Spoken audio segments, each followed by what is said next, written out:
आज हामी क्लास 10 को सामाजिक अध्ययन अर्थात् सोशल स्टडिज को एसई 2080 को अर्थात् 2024 को मोडल क्वेसन सोल्युसन गर्न गइरहेका छौं। यसमा चाहिँ हामीलाई 3 आवर्स को टाइम दिन्छ अनि फुल मार्क्स चाहिँ 75 को हुन्छ। अब सबभन्दा पहिला हामी क्वेसन नम्बर 1 मा हेरौं। क्वेसन नम्बर 1 मा भनेको छ अति छोटो उत्तर दिनुहोस् भनेको छ। यसमा चाहिँ एक वाक्यमा उत्तर दिनुहोस् भन्छ है। अनि त्यसपछि 1 नम्बरमा के भनेको छ भने सामाजिकरणका कुनै दुई तत्त्वहरूको नाम लेख्नुहोस् भनेको छ। त्यसमा चाहिँ हामीले फर्मेट के हुन्छ भने सामाजिकरणका दुई तत्त्वहरू निम्न छन् भनेर लेख्नुपर्छ। अनि त्यसपछि 1 नम्बरमा प्रेम र स्नेह, 2 नम्बरमा भाषा।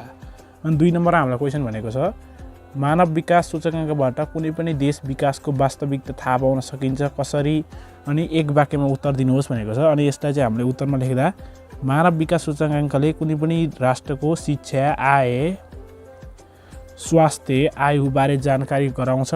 अनि यसले गर्दा चाहिँ मानव विकास सूचकाङ्कमा सुविकास सूचकाङ्कको पनि राष्ट्रको विकासको स्थिति थाहा पाउन मद्दत गर्छ भनेको छ। यसमा चाहिँ अलिअलि अशुद्ध भएको छ, तिमीहरूले चाहिँ राम्रोसित मिलाएर लेख्नु है। अनि 3 नम्बरमा के भनेको छ भने हाम्रो समाजमा प्रचलित प्रथासँग सम्बन्धित अन्धविश्वासको एउटा उदाहरण दिनुहोस् भनेको छ। यसमा चाहिँ हाम्रो उत्तर के हुन्छ भने हाम्रो समाजमा प्रचलित प्रथासँग सम्बन्धित अन्धविश्वास चाहिँ घुम्टु प्रथा हो भनेको छ। यहाँ चाहिँ अलिकति अशुद्ध भएछ, तिमीहरू मिलाएर लेख। त्यस्तै 4 नम्बरमा के भनेको छ भने घरेलु हिंसा नियन्त्रण गर्न उपयुक्त हुने एक सन्देशमूलक प्लेड कार्डको नमुना तयार पार्नुहोस् भनेको छ। यसको उत्तर चाहिँ नगरौँ घर परिवारमा झगडाको खेल, गरेमा झगडा परिन्छ जेल भन्ने एउटा प्लेड कार्डमा तिमीहरूले देखाउन सक्छौ। अनि 5 नम्बरमा के भनेको छ भने जनमत सङ्ग्रहलाई किन प्रजातान्त्रिक प्रक्रिया भनिन्छ, एक वाक्यमा लेख्नुहोस् भनेको छ। यसको चाहिँ उत्तर जनमत सङ्ग्रहमा कुनै पनि राष्ट्रिय सरकारको विषयमा निर्णय लिने हुँदा सबै जनताको मत लिइने भएकाले यसलाई प्रजातान्त्रिक प्रक्रिया भनिएको हो भनेको छ। उत्तर चाहिँ यसरी लेख तिमीहरूले। अनि 6 नम्बरमा हामीलाई क्वेसन भनेको छ दोस्रो जनआन्दोलनको प्रमुख उपलब्धि केलाई मान्नुहुन्छ, आफ्नो धारणा लेख्नुहोस् भनेको छ। यसको उत्तर म दोस्रो जनआन्दोलनको मुख्य उपलब्धि लोकतन्त्र प्राप्तिलाई मान्छु भनेको छ। अनि 7 नम्बरमा हामीलाई क्वेसन के भनेको छ भने जीवन बिमाको अर्थ एक वाक्यमा दिनुहोस् भनेको छ है। अनि यसको उत्तर जीवन बिमा भनेको चाहिँ जीवनको जोखिमको विरुद्ध गरिने आर्थिक सुरक्षा हो। यसमा चाहिँ अलिअलि अशुद्ध भएको छ, तिमीहरू एडजस्ट गर है त। अनि 5 नम्बरमा भनेको छ 5 नम्बर होइन हाम्रो 8 नम्बर हो, यो 5 नम्बर लेखिएको छ। 8 नम्बरमा के दिएको छ भने क्वेसन वैदेशिक रोजगारीमा गएका तपाईँका आफन्तले विदेशमा कमाएर पठाएको विप्रेषण रकमलाई कसरी सदुपयोग गर्न सुझाव दिनुहुन्छ, एक सुझाव उल्लेख गर्नुहोस् भनेको छ। यसको उत्तर चाहिँ त्यस रकमलाई राष्ट्रको दिगो विकासका कार्यमा सही सदुपयोग गर्नुपर्छ भन्ने म सुझाव दिन्छु भनेर लेख तिमीहरूले। 9 नम्बरमा के छ भने सूचना तथा सञ्चार प्रविधिको महत्त्वबारे एक वाक्यमा लेख्नुहोस् भनेको छ। यसको उत्तर सूचना तथा सञ्चार प्रविधिले विश्वलाई सानो गाउँमा परिवर्तन गराउँछ। यो नै यसको उत्तर भयो। अब 10 नम्बरमा हामीलाई के भनेको छ भने सोचमा विश्वव्यापीकरण, काममा स्थानीयकरण भन्ने बनाएको पक्षमा आफ्नो तर्क एक वाक्यमा दिनुहोस् भनेको छ। यसको उत्तर कुनै पनि राष्ट्र अरूको स्रोत साधनमा निर्भरता नराखेर आफ्नै राष्ट्रमा परिचालन गर्न सक्नुपर्छ। यसले विश्वव्यापीकरण र स्थानीयकरण दुवैको अवधारणा मजबुत गर्छ भनेर तिमीहरूले 10 नम्बरको उत्तर यसरी लेख्न सक्छौ। 11 नम्बरमा हामीले भनेको छ समुदायको स्वास्थ्यमा सुधार गर्न तपाईँको समुदायले गरेको कुनै एक कार्य लेख्नुहोस् भनेको छ। त्यसको उत्तरमा चाहिँ समुदायको वातावरण सफा सुग्घर राख्ने भनेको छ। यसको उत्तर चाहिँ समुदायको वातावरण सफा सुग्घर राख्ने हुन्छ। अनि हाम्रो यसरी हामीले 11 नम्बरसम्म चाहिँ अति छोटो उत्तरहरू 1 नम्बर खाले क्वेसनहरू सकाइसकेका छौँ। अब समूह खमा जान्छौँ हामी। समूह खमा चाहिँ तिमीहरूलाई के हुन्छ भने तलका प्रश्नको छोटो उत्तर दिनुहोस् भन्छ। अनि क्वेसन सोध्छ, जस्तै क्वेसन के छ हाम्रो राष्ट्रिय गानमा चाहिँ झल्किरहेको छ हाम्रो पहिचान, यस भनेरलाई तर्कसहित पुष्टि गर्नुहोस् भनेको छ। यसलाई चाहिँ हामीले लेख्ने फर्मेट यस्तो हुन्छ हेर, यसरी तिमीहरू लेख्दा चाहिँ राम्रो हुन्छ एक्जाममा। अब जस्तै उत्तर के छ भने पहिचान भन्नाले कुनै पनि व्यक्ति वा समूहको चिनारी हो। राष्ट्रिय गान हाम्रो राष्ट्रिय पहिचान हो। यसले हाम्रो सारा नेपालीको प्रतिनिधि गर्ने गर्छ। यसले देशको गौरव र प्रतिष्ठा बढाउँछ। यस नेपालको चाहिँ नयाँ राष्ट्रिय गान, अहिले हाम्रो जुन नयाँ राष्ट्रिय गान छ त्यो चाहिँ जनआन्दोलन दोस्रो जनआन्दोलनको पृष्ठभूमिमा छ भनेर भनेको छ उत्तर।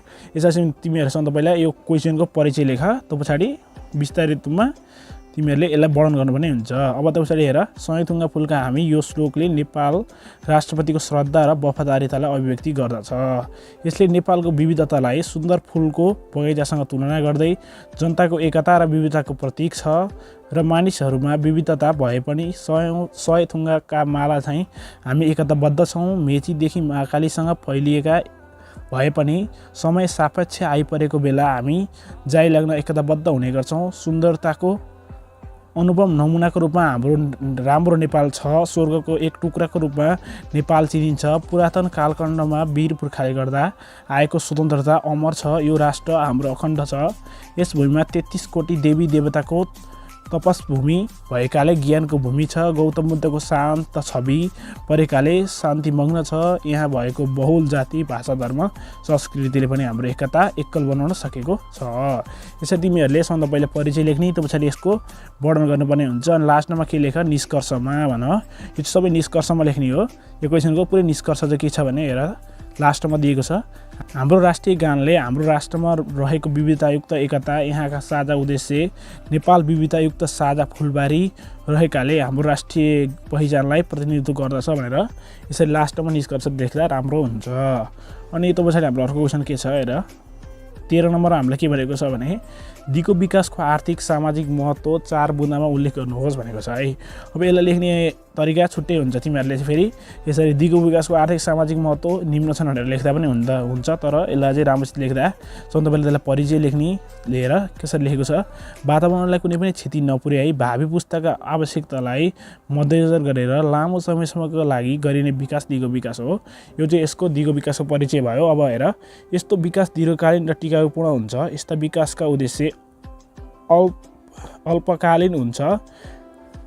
यस्ता विकासका उद्देश्य अल्पकालीन हुन्छन् भने लक्ष्य दीर्घकालीन हुन्छन्। यसरी तिमीहरूले सबभन्दा पहिला परिचय लेख्ने। अन्त पछाडि यसका महत्त्वहरू निम्न छन् भनेर लेख्न सक्छौ। त्यो पछाडि 1 नम्बरमा के छ त यसको महत्त्व त भन्दा दिगो विकासले उपलब्ध स्रोत साधनको सही सदुपयोग गर्न मद्दत गर्छ। त्यो पछाडि 2 नम्बरमा छ, यसले वर्तमान पुस्ता र भावी पुस्ता बिचको पुल बनाउने गर्छ। त्यस्तै 3 नम्बरमा छ, यस्तो विकासको अवधारणामा जनसहभागिताको अवधारणामा आधारित हुन्छ। यस्तो विकासको चाहिँ अवधारणामा जनसहभागिताको अवधारणा आधारित हुन्छ। 4 नम्बरमा के छ भने यो आर्थिक रूपमा र समय सापेक्ष हुने गर्दछ। त्यस्तै 5 नम्बरमा के छ हाम्रो, यस्ता विकास योजना दीर्घकालीन विकास योजनामा आधारित हुन्छन्। यसरी हामीले 5वटा चाहिँ यसको महत्त्वपूर्ण बुँदाहरू चाहिँ महत्त्वहरू लेखिसकेका छौँ। अब निष्कर्षमा जहिले निष्कर्ष लेख्नुपर्ने हुन्छ। निष्कर्षमा के भनेको छ हेर त, दिगो विकास भनेको विकासको एउटा क्षेत्रले अर्को क्षेत्रलाई गम्भीर असर गर्न नदिने विकास हो। दिगो विकासका लागि स्रोत साधनको विवेकपूर्ण ध्यान दिनुपर्छ।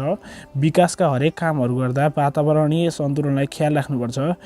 त्यसो गर्न सकेमा मात्र दिगो विकास प्राप्त गर्न सकिन्छ, नत्र यो अवधारणा कागजमा मात्र सीमित रहन्छ, जसले गर्दा यसका महत्त्व प्रति गर्न सकिँदैन। यसरी तिमीहरूले निष्कर्ष लेख्न सक्छौ। लास्टमा पहिला परिचय लेख्ने, त्यो पछाडि महत्त्वपूर्ण बुँदाहरू लेख्ने, त्यो पछाडि लास्टमा निष्कर्ष लेख्ने। यसरी तिमीहरूले लेख्दा राम्रो हुन्छ। अब हाम्रो 13 नम्बरको भयो। 14 नम्बरको क्वेसन हेर।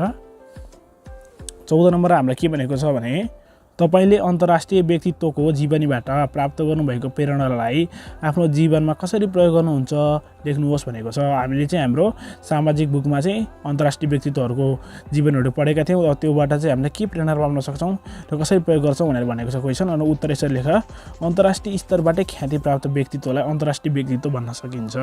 यसरी अन्तर्राष्ट्रिय व्यक्तिलाई सबभन्दा पहिला परिचित गर्ने के, त्यो पछाडि यस्ता व्यक्तित्वले आफूलाई विश्व चिनाउने कार्य गरेर अविस्मरणीय भएका छन्।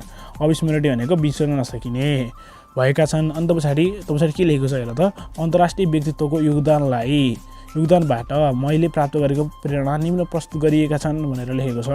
अब मैले के प्राप्त गरेँ त भन्दा आफ्नो व्यक्तिगत उन्नति प्रगतिबारे मात्रै सोचेर समग्र समाज राष्ट्रको हितको लागि काम गर्ने। त्यस्तो पछाडि 2 नम्बरमा के भनेको छ हेर त, जीवनमा उतार चढाव आउँछ तर जुनसुकै अप्ठ्यारो परिस्थिति आइपरे पनि विचलित नहुने।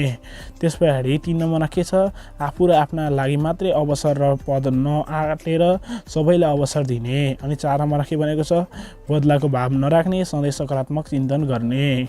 यसरी 4वटा चाहिँ हामीले बुँदा लेखिसकेका छौँ।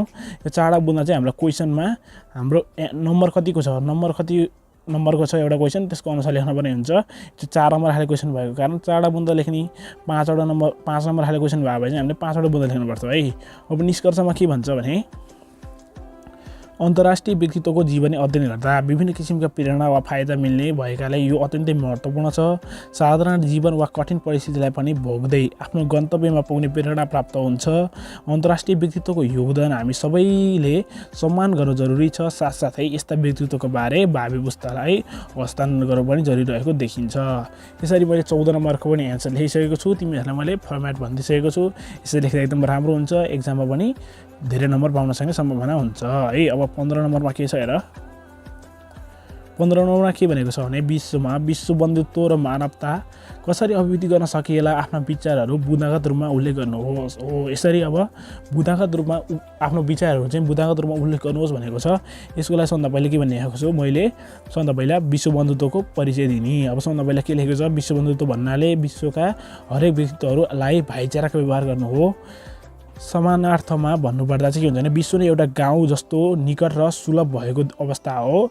अनि यो जटिल विश्वमा शान्तिसँग बाँच्न विश्व बन्धुत्व र मानवताको अवधारणाले राम्रो काम गर्न जस्तो लाग्छ मलाई है। अन्त पछाडि के हुन्छ भने अब बुँदाहरू लेख्दा यस प्रकारका निम्न बुँदाहरू छन् भनेर लेख। तपाईँ 1 नम्बरमा के हुन्छ भने हरेक व्यक्तिले एकअर्कामा हरेक विविधताको सम्मान गर्न सक्नुपर्छ। 2 नम्बरमा के हुन्छ, व्यक्तिहरूले सहिष्णुता र सहअस्तित्वको भावना विकास गर्नुपर्छ। 3 नम्बरमा हुन्छ हरेकले आफ्नो जीवनमा सहानुभूति र सहयोगको अवधारणा विकास गर्नुपर्छ। 4 नम्बरमा के हुन्छ, हरेक आफ्नो साँगुरो सोचाइबाट माथि हुन सक्नुपर्छ। हरेक व्यक्तिले चाहिँ आफ्नो साँगुरो सोचाइबाट माथि हुन सक्नुपर्छ। यसरी हामीले 4वटा बुँदा लेख्यौँ। अब निष्कर्ष लेख्ने। निष्कर्षमा के लेख्ने त भन्दा विश्व बन्धुत्वले सारा संसारलाई एकजुट बनाउँछ नि हो। अन्त पछाडि विश्वका हरेक व्यक्तिलाई मानवताको पाठ सिकाउँछ। विश्वका हरेक व्यक्तिले विश्व बन्धुत्वको अवधारणालाई आत्मसात गर्न जरुरी छ, नत्र यो कागजमा मात्र सीमित हुन्छ हो। यसरी मैले 15 नम्बरको नि पहिला परिचय दिएँ, त पछाडि 4वटा बुँदा उल्लेख गरेँ, अनि निष्कर्षमा लास्टमा सबै कुरा मिलाएर लेखिदिएँ। तिमीहरूले यसरी लेख। अब 16 नम्बरमा हेर के छ क्वेसन। 16 नम्बरमा हाम्रो क्वेसन भनेको छ नेपालमा बढ्दो भ्रष्टाचारको प्रवृत्तिले समाजमा परेको 4वटा बुँदा विश्लेषण गर्नुहोस् भनेको छ। भ्रष्टाचार बढ्दो छ नेपालमा, त्यसले समाजमा के कस्ता प्रभावहरू पारिरहेको छन् भनेर भनेको छ क्वेसनले। अब यसलाई उत्तरमा हामीले लेख्दा के कसरी लेख्न सकिन्छ भन्दा सबभन्दा पहिला अलिकति परिचय दिने है। यसमा के हेरेको छ भने नेपालमा पछिल्लो धेरै वर्षदेखि भ्रष्टाचार बढ्दै गइरहेको छ, तर अझै पनि कहीँ कतै हुन्छ नै है। यसमा धेरै नकारात्मक प्रभावहरू हुन्छन्। सरकारले भ्रष्टाचार हटाउन मुख्य भूमिका खेलेका हुन्छन्। तीमध्ये केही बढ्दो भ्रष्टाचारको प्रभावहरू यस प्रकार छन्। 1 नम्बरमा के छ हेर त, अपराधीलाई राजनीतिक संरक्षण दिनाले दण्डहीनता बढ्न सक्छ। अपराधीलाई के गर्दा राजनीतिक संरक्षण दिन हुँदैन। 2 नम्बरमा के भन्छ, भ्रष्टाचारले जसरी हुन्छ धन कमाउनुपर्छ भन्ने प्रवृत्ति बढाउने गर्दछ। 3 नम्बरमा के भनेको छ, यसले विकासका कार्यमा असर गर्छ, जसले विकासका योजनाहरू समयमा सम्पन्न हुन सक्दैनन्। 4 नम्बरमा के हुन्छ, व्यापार व्यवसायमा अवैध लगानीको प्रयोगले अस्वस्थ प्रतिस्पर्धा बढ्ने गर्दछ है त। अस्वस्थ चाहिँ प्रतिस्पर्धा बढ्ने गर्दछ। यसरी मैले 16 नम्बरको नि एन्सर लेखिसकेको छु। तिमीहरूले पनि यसरी लेख। 17 नम्बरमा क्वेसन के छ हेर। अब हाम्रो 17 नम्बरमा चाहिँ सङ्घीय कार्यपालिका र न्यायपालिकाको अन्तर्सम्बन्ध दर्शाउनुहोस् भनेको छ। तिमीहरूलाई दर्शाउनुहोस् भनेर भनौँ भने कार्यपालिका र न्यायपालिकाको सम्बन्ध चाहिँ लेख भनेको हो। तिमीहरूले दर्शाउनुहोस् भनेकोलाई त्यसरी बुझ्नुपर्ने हुन्छ है त। अब उत्तरमा परिचय सबभन्दा पहिला राष्ट्रलाई राम्रोसँग चलाउन 3 अङ्गहरू के हुन् त ल भन त। व्यवस्थापिका हुन् एउटा, कार्यपालिका र न्यायपालिका हुन्, धेरै ठुलो भूमिका रहन्छ। कार्यपालिका र न्यायपालिकाको अन्तर्सम्बन्ध निम्न छ भनेर यसरी लेख्ने। त पछाडि 1 नम्बरमा के लेख्ने भन्दा राष्ट्रपतिले पद तथा गोपनीयताको शपथ प्रधान न्यायाधीश समक्ष लिनुपर्छ भन्ने, प्रधान न्यायाधीशले राष्ट्रपति समक्ष शपथ लिनुपर्छ। कार्यपालिका र न्यायपालिकाको अन्तर्सम्बन्ध है 1 नम्बरमा। त पछाडि 2 नम्बरमा के छ, प्रधानमन्त्री अध्यक्ष भएको संवैधानिक परिषदले प्रधान न्यायाधीशको नियुक्ति गर्छ। प्रधानमन्त्री अध्यक्ष भएको भनेको के हो, कार्यपालिका हो। यसले चाहिँ के गर्छ अरे, न्यायपालिकाको न्यायाधीशको नियुक्ति गर्छ अरे। अनि 3 नम्बरमा के भनेको छ, न्यायपालिकाको लागि आवश्यक बजेट र जनशक्ति कार्यपालिकाले उपलब्ध गराउँछ। न्यायपालिकाको लागि आवश्यक बजेटहरू चाहिँ के गर्छ, कार्यपालिका अर्थात् मन्त्री परिषदले उपलब्ध गराउँछ। 4 नम्बरमा के भन्छ, कार्यपालिकाको काममा न्यायिक पुनरावलोकन गर्न सकिन्छ है। कार्यपालिकाको काममा चाहिँ न्यायपालिकाले के गर्न सक्छ, एकचोटि अवलोकन गर्न सक्छ। यसरी यिनीहरू एउटाको सम्बन्धलाई देखाउन सकिन्छ।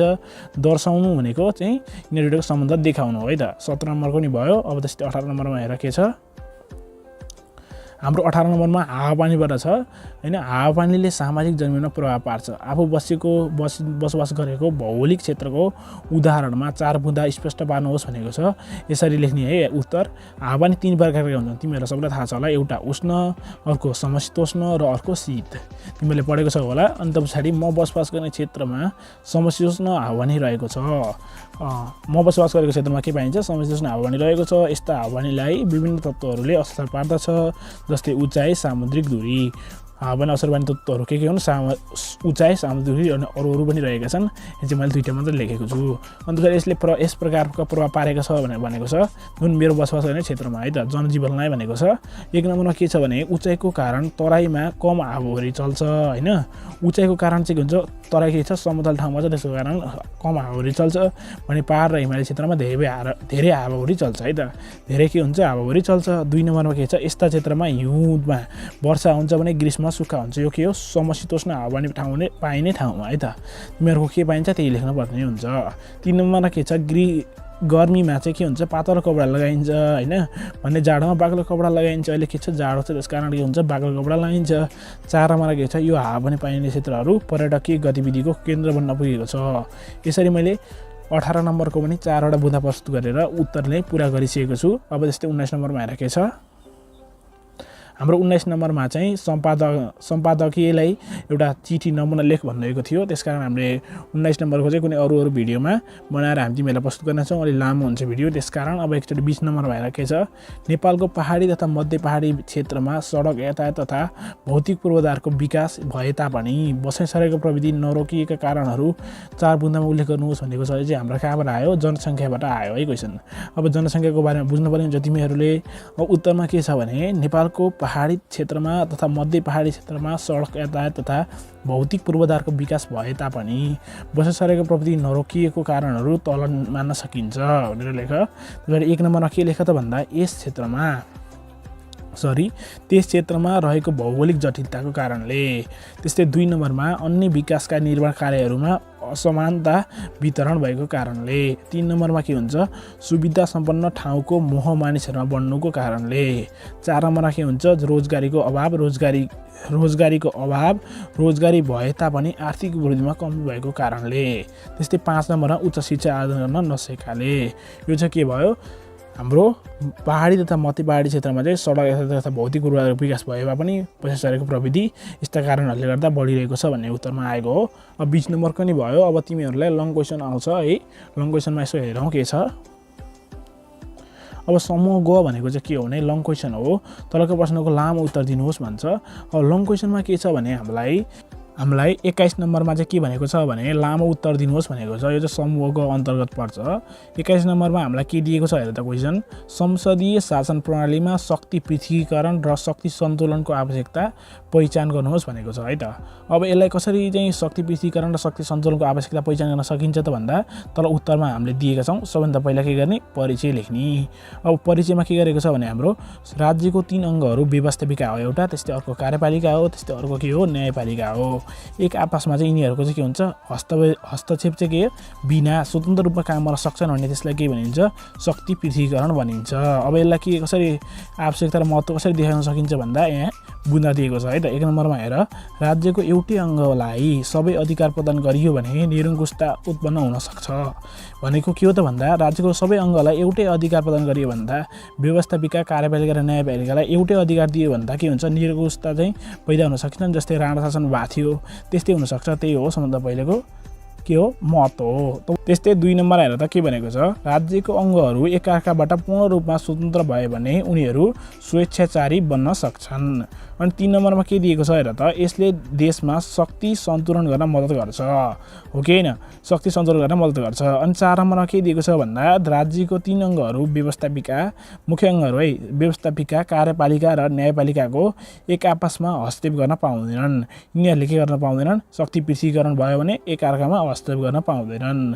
अब 21 नम्बरको क्वेसन यसरी हामीले समाप्त गर्न सक्छौँ। 22 नम्बरमा हेर। 22 नम्बरमा चाहिँ हामीलाई के दिएको छ भने नेपालको नक्सा बनाऊ भनेको छ। तिमीहरूले नक्साहरू बनाउन सक्छौ है त। अब 23 नम्बरमा के छ? दोस्रो विश्वयुद्धपछि देखेका प्रभावहरूको सम्बन्धमा स्पष्ट पार्नुहोस् भनेको छ। यो दोस्रो विश्वयुद्धको प्रभावहरू के छ त दोस्रो विश्व पछिको चाहिँ प्रभावहरू भनेको है त। अब उत्तरमा सबभन्दा पहिला के लेख्ने भन्दा हाम्रो परिचय लेख्ने। दोस्रो विश्वयुद्ध चाहिँ विश्वको इतिहासको सबैभन्दा रक्तपातपूर्ण घटना थियो। यसले विश्वको अनेक क्षेत्रहरूमा राजनीतिक, सामाजिक, आर्थिक र सांस्कृतिक परिवर्तनहरू ल्यायो। यसका केही प्रमुख प्रभावहरू तल उल्लेख छ। सबभन्दा पहिलो प्रभाव के छ त भन्दा राजनीतिक परिवर्तन। युद्धपछि चाहिँ के भयो, विश्व दुई शक्तिशाली राष्ट्रहरूमा विभाजित भयो। त्यो चाहिँ के हो भने त अमेरिका र सोभियत सङ्घको बिचमा बाँडियो। अमेरिका र सोभियत सङ्घको रूपमा बाँडियो। यी देशहरूले शीतयुद्धमा लिप्त भए। उनीहरू चाहिँ के भयो, शीतयुद्ध भनेको तिमीहरूले पढेको छ होला।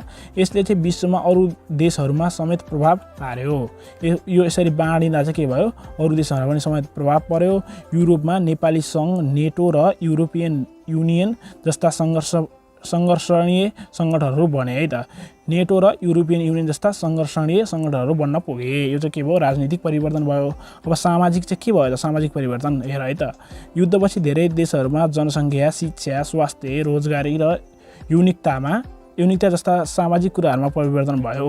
युद्धमा कयौँ मानिसहरूको मृत्यु भएर जनसङ्ख्या घट्यो। युद्धमा चाहिँ सहभागी भएका देशहरूको शिक्षा, स्वास्थ्य, सामाजिक सुरक्षा जस्ता क्षेत्रमा उन्नति भयो। युद्धमा महिलाहरूले सैन्य र नागरिक क्षेत्रमा विभिन्न भूमिका निर्वाह गरे। यसरी सामाजिक परिवर्तन यस्तो भयो देखियो। अब अर्को के छ, आर्थिक परिवर्तन। आर्थिक परिवर्तन के भयो त भन्दा युद्धपछि चाहिँ विश्वका धेरै देशहरूमा आर्थिक विकास, व्यापार र औद्योगिकीकरण भयो। युद्धपछिको कुरा है। युद्धमा नष्ट भएका सहर, घर, व्यवसायहरूलाई पुनर्निर्माण गरियो। अमेरिका र युरोपले मार्शल प्लान जस्ता आर्थिक सहायता सञ्चालन गरे। के अरे रे, अमेरिका र युरोपले चाहिँ मार्शल प्लान जस्ता आर्थिक सहायता सञ्चालन गरे।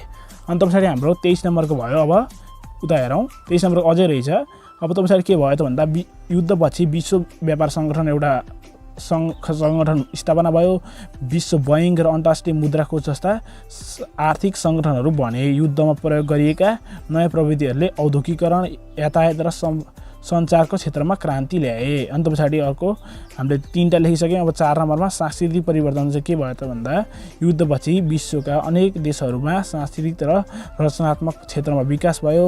युद्धको अनुभवहरूले चाहिँ कलाकारहरूमा, लेखहरूमा र चिन्तनहरूमा प्रेरणा लिए। युद्धका विरोध र शान्तिप्रिय आन्दोलन भए। युद्धका विरुद्ध चाहिँ के भयो, शान्तिप्रिय आन्दोलनहरू भए।